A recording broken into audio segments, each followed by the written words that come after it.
Antes da continuação, é necessário esclarecer novamente algo importante. Alguns nomes foram citados aqui sobre a relação aos seus erros públicos, mas não se buscou sentenças definitivas, pois isso pertence às devidas autoridades da Igreja. Além do mais, nós sabemos simplesmente não podemos julgar ninguém.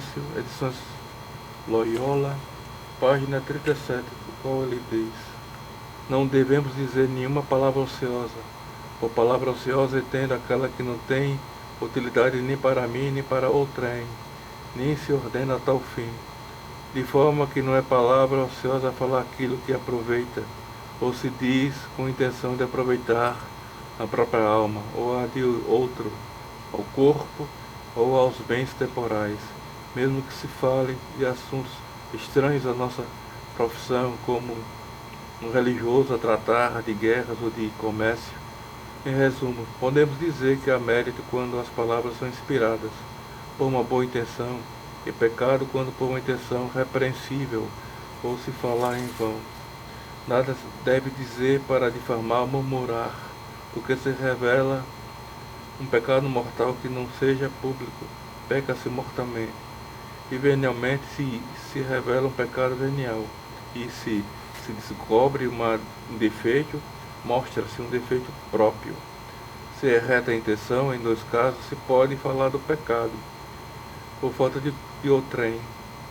Primeiro, quando o pecado é público, por exemplo, tratando-se de uma pessoa de má vida e conhecida por tal, ou de uma sentença dada em juízo, ou de algum erro público que corrompe as almas daqueles com quem se trata. Segundo, quando se revela alguém em pecado oculto, um pecado oculto, para que ele ajude o pecador a se levantar-se, desde que haja esperança ou razões fundadas de que ele possa ser útil. Nós terminaremos essa longa recapitulação ainda sobre aquele vídeo número 5. Hoje houve uma revolução litúrgica planejada que deduzimos por causa da declaração de Martinho Lutero, como vimos anteriormente, porque se concretizou com Annibale Bugnini. Os sumos pontífices tentaram revertê-la com o passar dos tempos. Não houve sucesso na saída forçada de um legítimo romano pontífice. Logo tudo se transformou-se em um caos no papado hoje. Entretanto, Jacinta Marto nos dá esperança a fim de mudança nesse status quo, na liturgia da igreja, porque essa transformação se revela uma divisão que começa no topo hierárquico, terminando com os mais simples leigos. Algo como um ataque revolucionário, como se fosse uma luta de classes provocada por alguns grupos na sociedade, mas na unidade da igreja.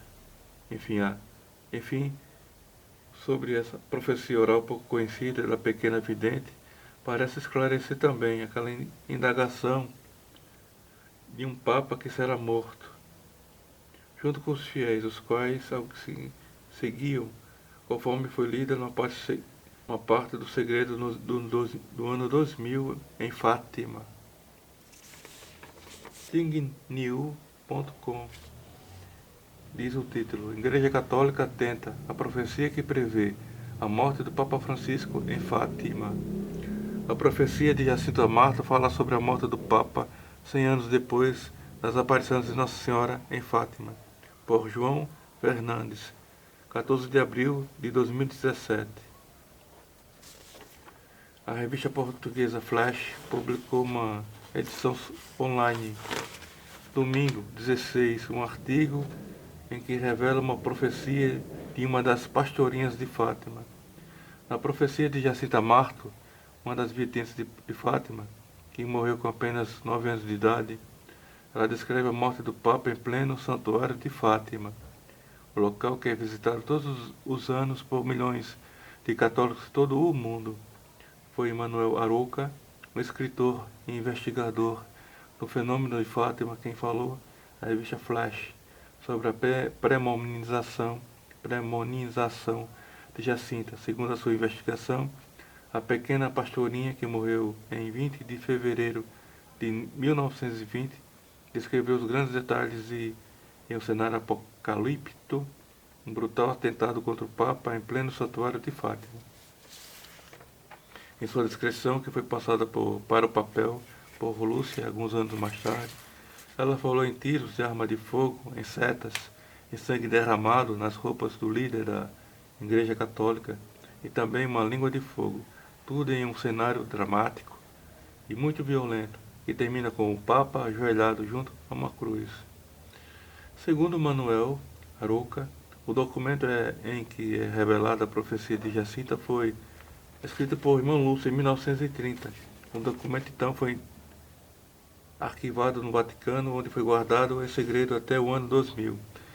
Essa previsão foi sempre associada pelo Vaticano ao atentado que o Papa João Paulo II sofreu em 13 de maio de 1981, quando o líder da igreja foi atingido por Mehmet Ali Agca. Popular e logo a revelação. E toda aquela gente, ainda mais do que os que assistiam ao milagre do sol, entre eles religiosos, bispos, padres, todo caminhando com o bispo de branco na frente, tal como Nossa Senhora nos mostrou. Vejo-os ali, 100 anos depois da sua aparição. Vão todos em fila, vestidos de branco e com uma imagem que recorda o aparecimento de Nossa Senhora. De repente aparecem certas balas e uma língua de fogo. O Papa se ajoelha junto a uma cruz e junto a ele muito sangue derramado que se espalha no chão e em suas roupas. Os seguidores da igreja caem junto dele enquanto que o sangue corre até ser recolhido por dois anjos e os dois regadores de cristal. Continuando.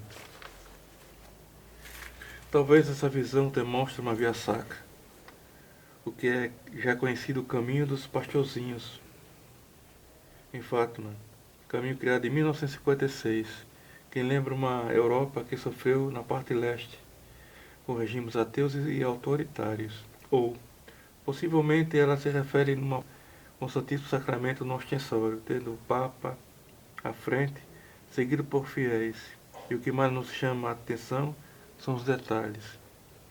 Coloquemos alguns exemplos. O branco, que lembra vestes litúrgicas, a data que lembra Nossa Senhora, e uma apelo à paz, o dia 13 de maio, que lembra aquela indagação citada antes sobre o atentado contra Karol Wojtyła, que era da Polônia, que sofreu muito com o comunismo. Tudo isso é bem relevante, embora não tenhamos certeza de nada. Mas se pode aprofundar isso no modo menos literal, porque pode ser uma mensagem sobre a nossa peregrinação na Terra, em comunhão com o Romano Pontífice, ou seja, na fidelidade com Ele, ao qual mescla nosso sacrifício com nosso Redentor, presente na Eucaristia, que culmina na última grande provação da Igreja, conforme diz o parágrafo 675, cito agora. Antes da vinda de Cristo, a Igreja deverá passar por uma prova final que abalará a fé de muitos crentes. A perseguição que acompanha a sua peregrinação na terra porá a descoberto o mistério da iniquidade, sob a forma de uma impostura religiosa que trará aos homens uma solução aparente para os seus problemas, à custa da apostasia da verdade. A suprema impostura religiosa é a do anticristo, isto é, de um pseudo-messianismo em que o homem se glorifica a si mesmo, substituindo-se a Deus e ao Messias encarnado. Certa vez, Scott Hahn, um protestante biblista, indagou sobre o Apocalipse, uma possível ligação com as missas católicas, e procurou assisti-las.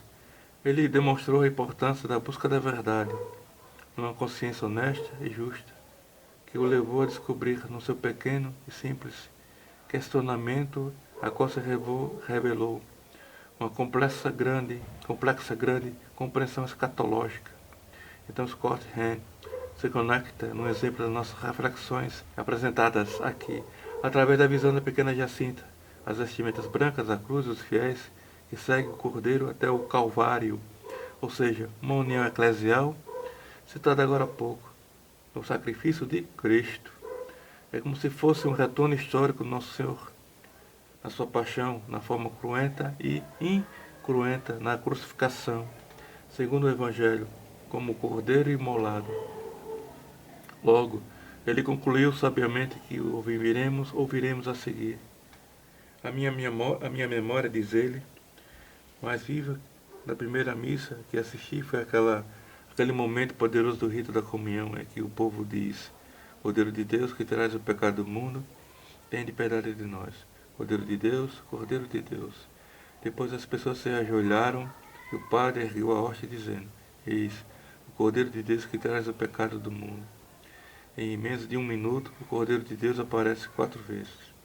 Eu me encontrava sentado no banco de trás como um simples observador, mas de repente dei-me conta de onde eu estava. Era no livro do Apocalipse, onde Jesus é chamado Cordeiro de Deus, nada menos que 28 vezes em 22 capítulos. Todo o Novo Testamento ele é chamado de Cordeiro. Um outro livro, o Evangelho de João, e apenas 2 vezes, mas no Apocalipse, esse é seu título principal, mais do que todos os outros: Senhor dos Senhores, Rei dos Reis, Alfa e Ômega, etc. Ele é o Cordeiro de Deus. Voltei à missa no dia seguinte, levando comigo um bloco de notas, um lápis e a minha Bíblia. Dessa vez deixei-a aberta no Apocalipse e vi coisas que nunca tinha visto antes. Vi uma ligação entre esses atos litúrgicos, não apenas uma ou duas, nem sequer 8 ou 10. Somente fiz uma lista de 30 elementos: sacerdotes de vestes brancas, um altar, uma congregação que cantava Santo, Santo, Santo, os aleluias, o amém, os cálices de ouro, o livro, a invocação dos anjos e dos santos. Eu mal sabia no que me concentrar, se nas ações descritas nas páginas do Apocalipse ou no que estava acontecendo sobre o altar.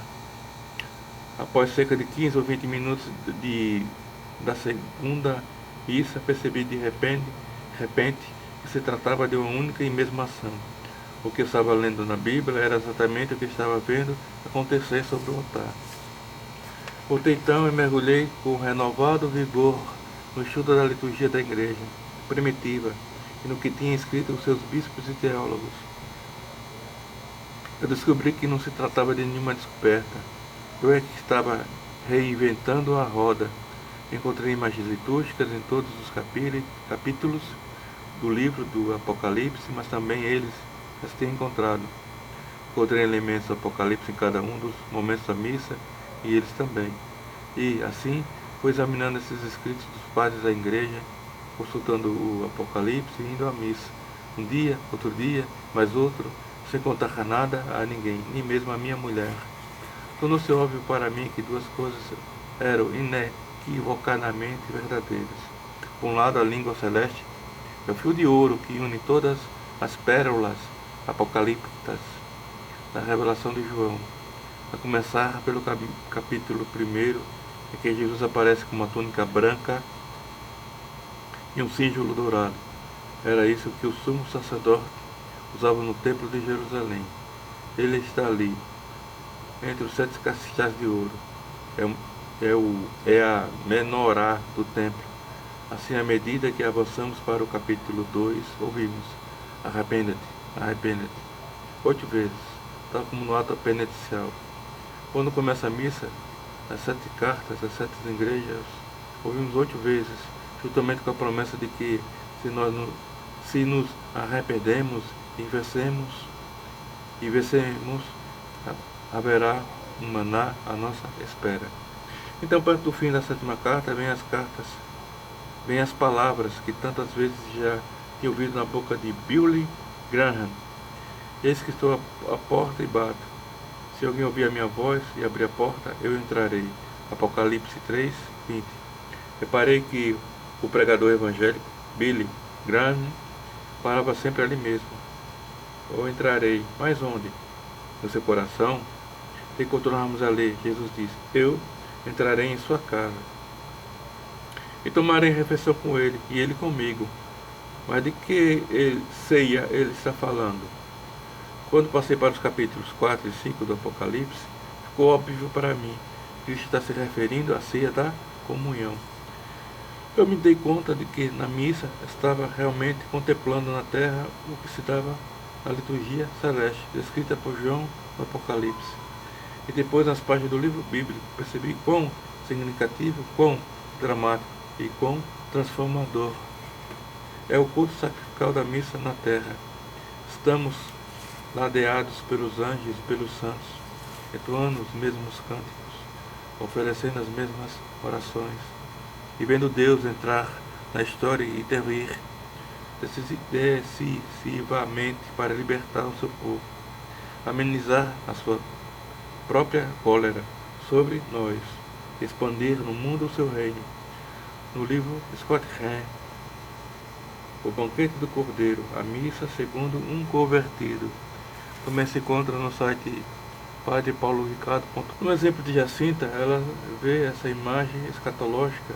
Em torno de si, mais 2 anjos de cada um seguravam um vaso com Cristo no meio, segundo diz o mesmo Apocalipse, regando o sangue dos mártires unidos à redenção de Cristo, qual dá a entender algo interligado, a purificação do rito católico da Eucaristia cristã.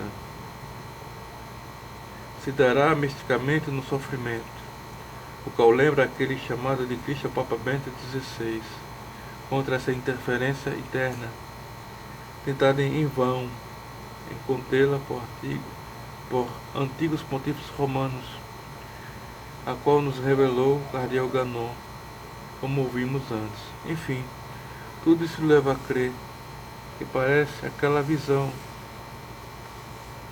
demonstrar uma ênfase sobre esse mistério da cruz, morte e ressurreição, necessário para seu erguimento não só para a nossa igreja, mas para toda a humanidade que se rebela contra as leis de Deus.